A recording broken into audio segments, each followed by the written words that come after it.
Hey, I'm John Cannell. Today on Preppy Kitchen, we're making sopapillas. So let's get started. First off, everything is gonna go into this bowl now, so it's really easy. Starting off with 4 cups of all-purpose flour. Okay, there we go. So for leavening, we need 2 teaspoons of baking powder.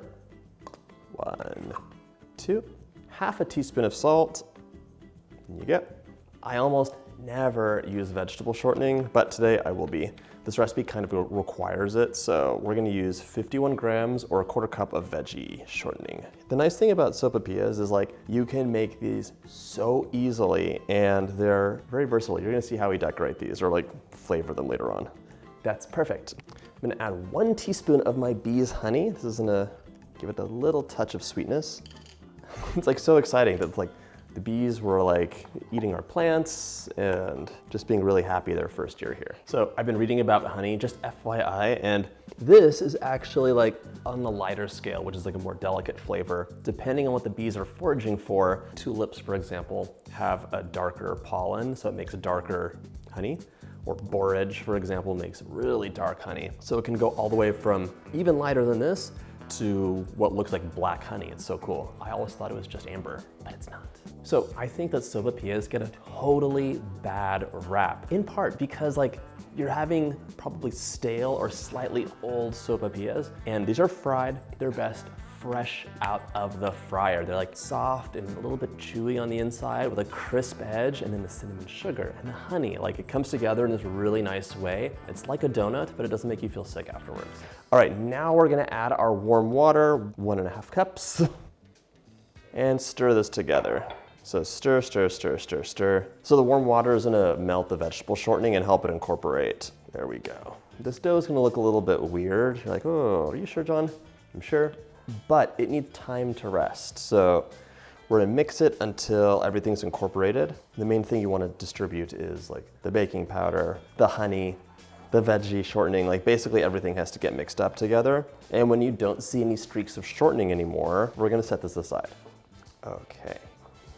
You can think of this kind of like an easier churro almost. Golden fried dough, crispy, a little chewy on the inside, drizzled with honey from your bees.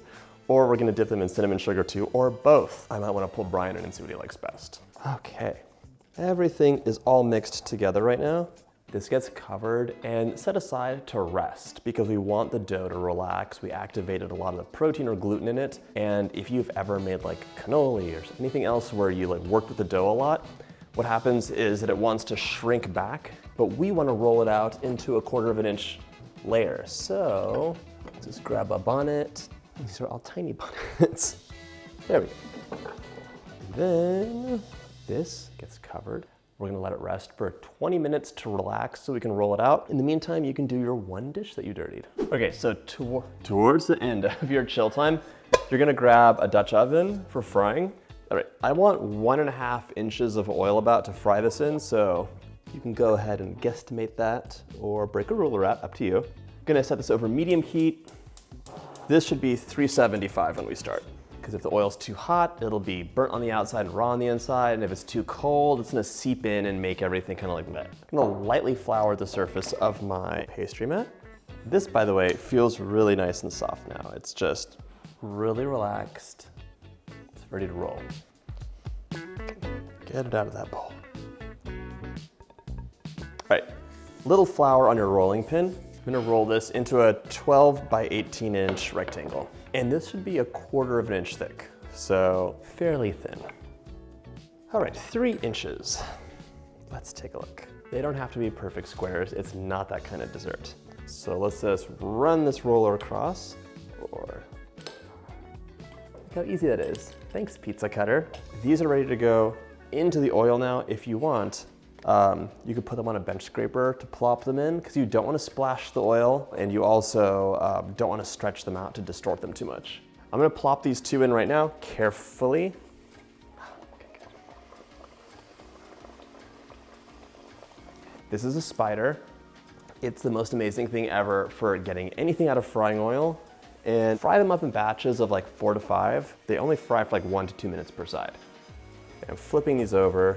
If your sopapillas aren't puffing up, you can use not your hand, but a spider and just hold them under, they'll puff up a bit more. But if they're not puffing up, you might have rolled them up too thin. So I'm gonna drizzle these in honey, but we should also use some cinnamon sugar. I'm so happy I kept this. This is from when I made churros last time. Churros. Okay, these are nice and golden. They should drain just a little bit, as Lachlan would say. So just let them hang out here. Look at that golden color.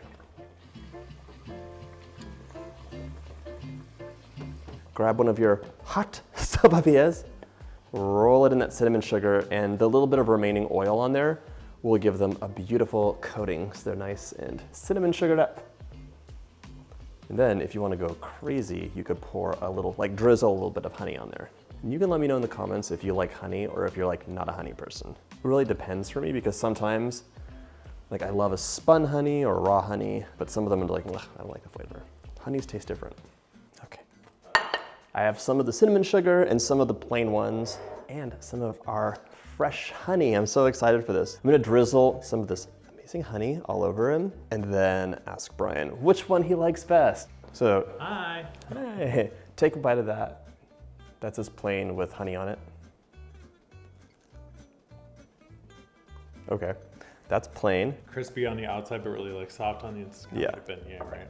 It is kind of like a beignet. It's like a Latin beignet. You're just catching. I'm just catching all the drips. Which do you like better?